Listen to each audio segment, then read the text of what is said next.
Good afternoon, this is Kyle and Wade with Western Material Handling. Today we're here test driving stock number D20926. It's a very nice Crown 55 FC TT.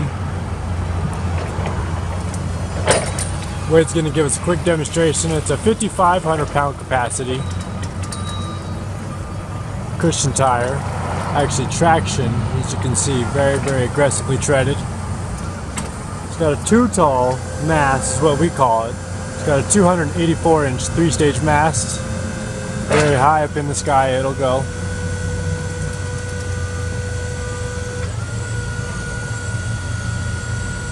It's equipped with side shift, 42-inch pallet forks. It's a 36-volt battery system, along with a very good tested reconditioned battery, or without battery, in case you have one, plus a charger. You can check out this forklift online at abetaforklift.com or at either store in Denver or Fort Collins. Thank you very much.